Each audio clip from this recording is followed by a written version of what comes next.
Chapter 9 है राज विद्या राजगुह योग। तो इसमें मेनली जो बात की गई है वो श्रद्धा और भक्ति के बारे में बात की गई है। तो इसलिए कृष्ण अर्जुन को बताते हैं कि अर्जुन से कहते हैं कि वह श्रद्धावान है, इसलिए उसे सबसे गुप्त और श्रेष्ठ ज्ञान बताया जा रहा है। इस ज्ञान को जान लेने के बाद जीवन के सारे दुख समाप्त हो जाते हैं। यह ज्ञान सबसे ऊंचा है, अत्यंत पवित्र है और प्रत्यक्ष अनुभव को प्राप्त करवाने वाला है और समझने में सरल भी है और कभी नष्ट ना होने वाला भी है। तो इस तरह से वो इसके बारे में बताते हैं। फिर वो आगे बताते हैं कि जो लोग इस ज्ञान पर विश्वास नहीं करते वो श्री कृष्ण को नहीं समझ पाते और बार बार जन्म मरण के चक्कर में फंस जाते हैं। श्री कृष्ण बताते हैं कि पूरा संसार, आगे इस ज्ञान में बताते हैं कि पूरा संसार उनसे अव्यक्त स्वरूप से व्याप्त है और सब कुछ उन्हीं पर आश्रित है, फिर भी वो किसी से बंधे हुए नहीं हैं। ऐसा वो पहले भी बता चुके हैं। तो आज फिर वो इस चैप्टर में दोबारा से रिपीट करते हैं उसको अलग तरीके से।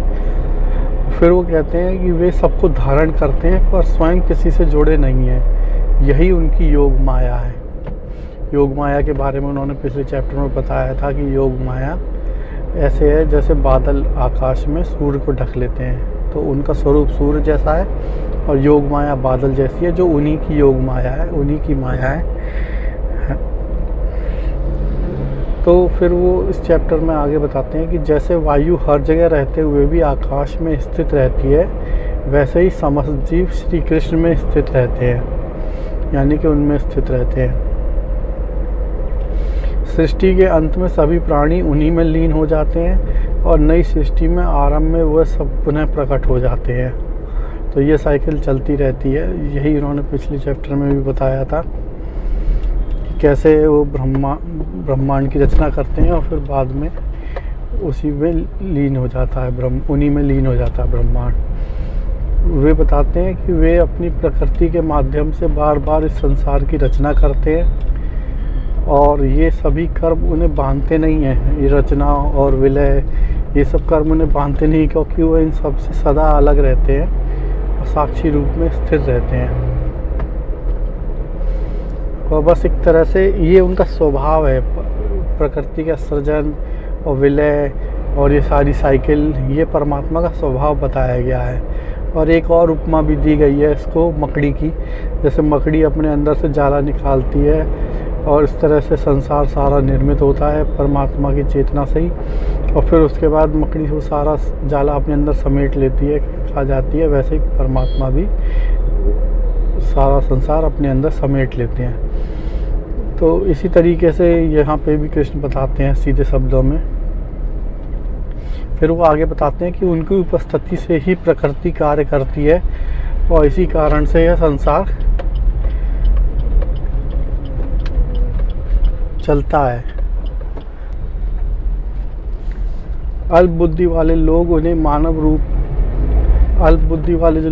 हैं उनके मानव रूप को देखकर उन्हें साधारण मनुष्य समझ लेते हैं और ऐसे लोगों की आशाएं, कर्म और समझ तीनों ही भ्रमित हो जाती हैं।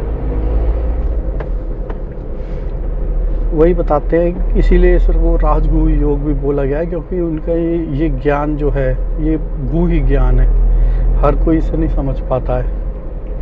तो इसीलिए वो यहाँ पे बताते हैं कि ऐसे लोगों की आशाएं, कर्म और समझ तीनों भ्रमित हो जाती हैं। लेकिन जो विवेकी लोग हैं उनकी दिव्य प्रकृति को समझते हैं और पहचानते हैं और पूर्ण भाव से उनकी भक्ति करते हैं। यहाँ से वो भक्ति का पहली बार बताते हैं कि भक्ति कौन लोग करते हैं। वो बताते हैं कि वो उनका निरंतर स्मरण करते हैं, उन्हें नमन करते हैं और अडिग विश्वास के साथ उनके मार्ग पर चलते हैं। ये भक्त की पहली इन्होंने इस बार डेफिनेशन दी है कि कौन से लोग उनकी भक्ति करते हैं। कुछ लोग ज्ञान के द्वारा, कुछ लोग विभिन्न रूपों में और कुछ लोग पूरे ब्रह्मांड को ही उनका स्वरूप मान के भक्ति करते हैं। ये उन्होंने अलग अलग टाइप बताए। अब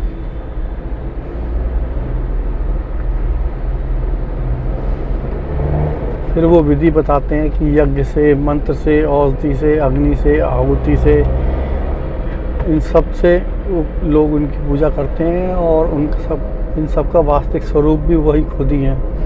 फिर वो अपनी विभूतियाँ बताते हैं कि वही माता पिता हैं, पालन करता हैं, जानने योग्य सत्य हैं, वेदों में मूल हैं, वेदों का मूल हैं, वे ही लक्ष्य हैं, आश्रय हैं, मित्र हैं, जन्म हैं और अंत हैं।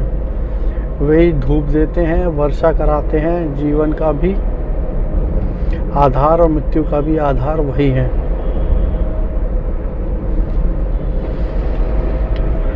इस तरह से वो अपने बारे में बताते हैं कि जो लोग स्वर्ग की इच्छा करके पूजा करते हैं वो अपने पुण्य के बल पर स्वर्ग जाते हैं, और जो पुण्य समाप्त होने पर फिर लौट के आ जाते हैं। जो केवल श्री कृष्ण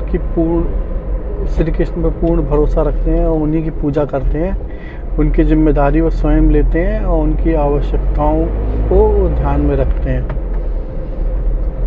फिर जो कहते हैं जो अन्य देवी देवताओं को पूजा करते हैं और वास्तव में उनकी पूजा नहीं करते हैं, तो वो उनके जो रिज़ल्ट होते हैं, आउटकम होते हैं, वो भी लिमिटेड होते हैं। और ये भी एक पैराडॉक्स है कि जो अन्य देवी देवताओं की पूजा कर रहे हैं वो भी वास्तव में उन्हीं की पूजा कर रहे हैं, किंतु वो समझ नहीं रहे, उनकी समझ छोटी है, क्योंकि हर यज्ञ और पूजा का वास्तविक स्वामी श्री कृष्ण ही है। जैसी भावना से पूजा की जाती है वैसी ही प्राप्ति होती है, और वो जो भक्ति में अनंत उनकी भक्ति में लगते हैं लोग कृष्ण, उनको श्री कृष्ण के लोग ही प्राप्त होते हैं, वो श्री कृष्ण में ही लीन हो जाते हैं। फिर वो बताते हैं कि उनको क्या क्या अर्पित करना चाहिए भक्ति में। तो वो कहते हैं कि यदि सच्चे मन से पत्ता, फूल, फल, जल भी अर्पित करता है कोई, तो वो उसे स्वीकार करते हैं। और असली अर्पण क्या है वो बताते हैं कि मनुष्य जो भी करता है, भोजन, कर्म, दान, तप, सब उनको समर्पित करके करे, तो वो उनसे कर्मों से, बंधन से मुक्त हो जाता है, उसके फल श्रेष्ठ होते हैं। वो बताते हैं कि वो किसी में भेदभाव नहीं रखते, सबको बराबर अपनाते हैं। और ये भी कहते हैं कि यदि कोई अनंत पापी भी सच्चे हृदय से उनकी शरण में आता है तो वह भी साधु ही माना जाता है, वह शीघ्र ही परिवर्तित होकर शांति को प्राप्त होता है, उनके भक्त का कभी नाश नहीं होता।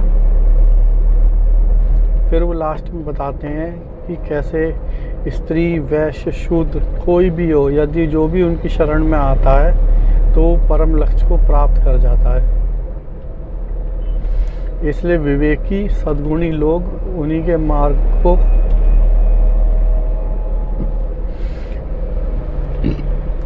मार्ग को फॉलो करते हैं और उन्हीं के मार्ग पे आगे बढ़ते हैं। जो मन उनमें लगाता है, उनकी भक्ति करता है और उनको स्मरण करता है, वह निश्चित रूप से उन्हीं को प्राप्त होता है। तो इस चैप्टर में यही उन्होंने एक तरह से भक्ति को स्थिर करने की, श्रद्धा को स्थिर करने की बात कही है। श्रद्धा जहाँ होगी वहीं पे भक्ति की शुरुआत होगी। तो इस तरह से उन्होंने कैसे इस चैप्टर में जो मेन पॉइंट्स कहे कि ईश्वर सर्वत्र व्याप्त है, सब कुछ उन्हीं पर आधारित है, फिर भी वो किसी कर्म के रूप में बनते नहीं हैं।